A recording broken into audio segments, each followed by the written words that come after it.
नमस्कार. मराठी रोहिणी किचन या आपल्या यूट्यूब चॅनलमध्ये मी तुमचं स्वागत करते. तर माझ्या प्रत्येक सुगरणीचा स्वयंपाक अतिशय खमंग असा होण्यासाठी उपयुक्त अशा किचन टिप आज आपण बघणार आहोत. चला तर मग व्हिडिओला सुरुवात करूया. Tip number 1.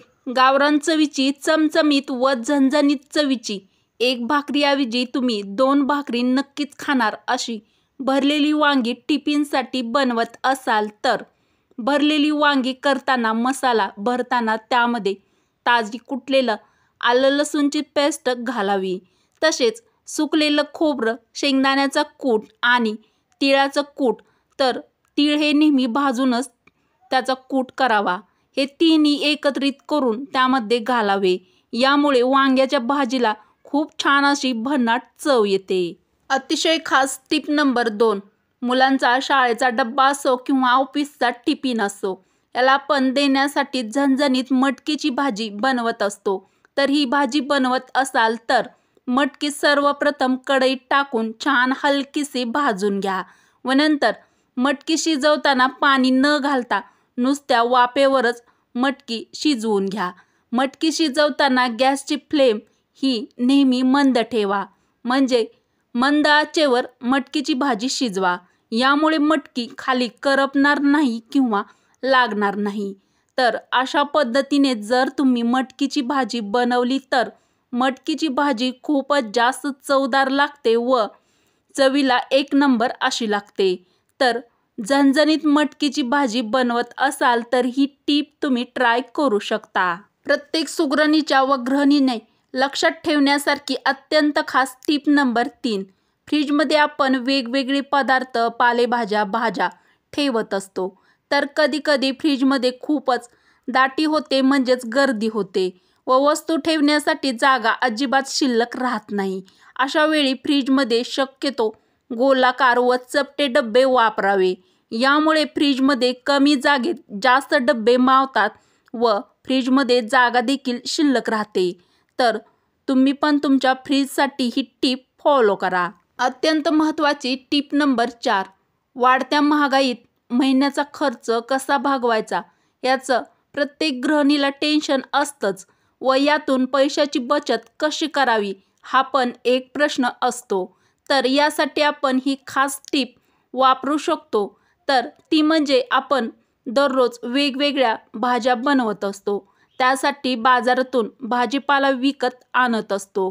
तर प्रत्येक सुगरणीने व गृहिणीने संध्याकाळच्या जेवणात वेगवेगळ्या घरात आपण उपलब्ध असलेल्या डाळीपासून बनवलेल्या भाज्या, पिठलं, खोबऱ्याची आमटी, कांदवणी, डाळ कांदा, डाळ मिरचू, पाटवडी, कडधान्याच्या भाज्या बनवाव्यात.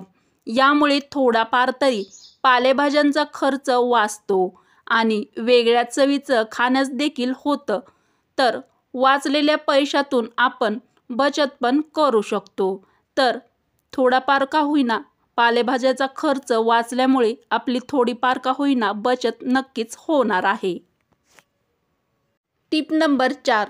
बऱ्याचदा घरच्या शेतातल्या कडधान्यामध्ये किंवा डाळीमध्ये बारीक खडे व काड्या असतात व ते नकळतपणे आपल्या जेवणामध्ये जाऊ शकतात किंवा जातात. यासाठी डाळी व कडधान्य नीट निवडून घेऊन स्टोअर करावे. प्रत्येक सुगरणीच्या व गृहिणीच्या कामी येईल अशी खास टीप नंबर 5. बऱ्याचशा मुलांना कोबीची भाजी खायला अजिबात आवडत नाही. तर कोबीची भाजी आपल्या आरोग्यासाठी पण खूप फायदेशीर आहे. यासाठी कोबीची भाजी बनवताना ती अधिक टेस्टी लागण्यासाठी त्यात थोडा मॅगी मसाला टाकावा. यामुळे कोबीची भाजी खूपच जास्त टेस्टी व अप्रतिम अशी चवीची लागते. तर कोबीची भाजी बनवताना तुम्ही ही टीप किंवा ट्रिक्स फॉलो करा. टीप नंबर 6. कधीकधी आपल्या किचनच्या शिंकचा खूपच जास्त वास येतो. यासाठी शिंकमध्ये प्लास्टिकची जाळी वापरावी. जाळी वापरल्याने अन्नाचे कण, घाण शिंकच्या पाईपमध्ये जात नाही. यामुळे शिंकमधून अजिबात वास येत नाही. लक्षात ठेवण्यासारखी टीप नंबर 7. प्लास्टिकच्या भांड्यात गरम अन्न किंवा गरम पेय कधीही ठेवू नये. यामुळे कॅन्सरचा धोका होऊ शकतो. टीप नंबर 8. दिवसातून 2 पेक्षा जास्त वेळा चहा व कॉफीचे सेवन करू नये. त्यामुळे शरीरात उष्णता वाढून ॲसिडिटी वाढते.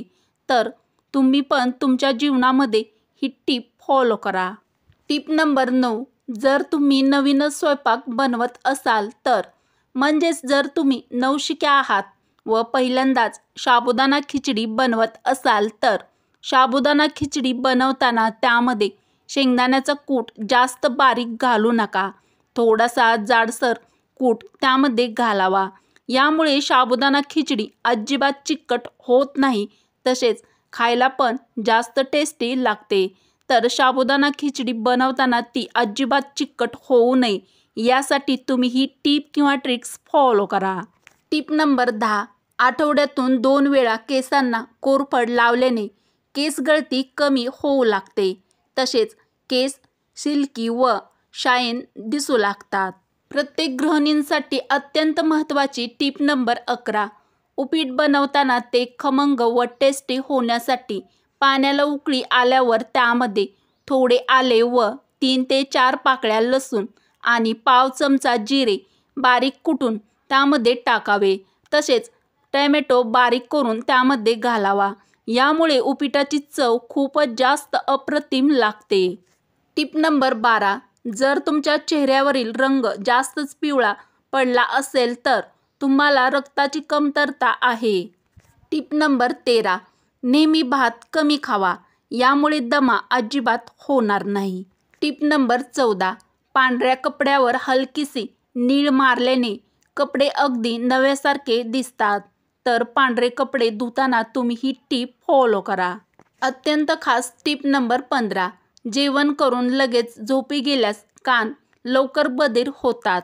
टीप नंबर 16. काळ्या मसाल्याचं वाटण करताना खोबरे जास्त भाजू नका. त्यामुळे त्यातील तेलकटपणा किंवा तेल निघून जाते. तसेच कांदा देखील जास्त भाजू नका. थंड झाल्यावर बारीक करा, नाहीतर मसाला हा कडवट होतो. तर काळ्या मसाल्यासाठी कांदा व खोबरं भाजताना तुम्ही ही टीप फॉलो करा. टीप नंबर 17. नेहमी दूध तापवताना ते मंद आचेवर तापवावे. यामुळे दुधाला भाकरीसारखी साय येते. लक्षात ठेवण्यासारखी अत्यंत महत्त्वाची टीप नंबर 18. जर तुम्हाला सतत चिडचिड होत असेल तर किंवा तुम्हाला उदास वाटत असेल तर 2 ते 3 काजूचे सेवन नियमित केल्याने बरे वाटेल. अत्यंत महत्त्वाची टीप नंबर 19. काकडी खाल्ल्याने किंवा काकडीचा रस पिल्याने दारूची नशा उतरते. अतिशय खास टीप नंबर 20. छोट्या छोट्या गोष्टीवर रडणारी व्यक्ती फार साधी व हळवी असते.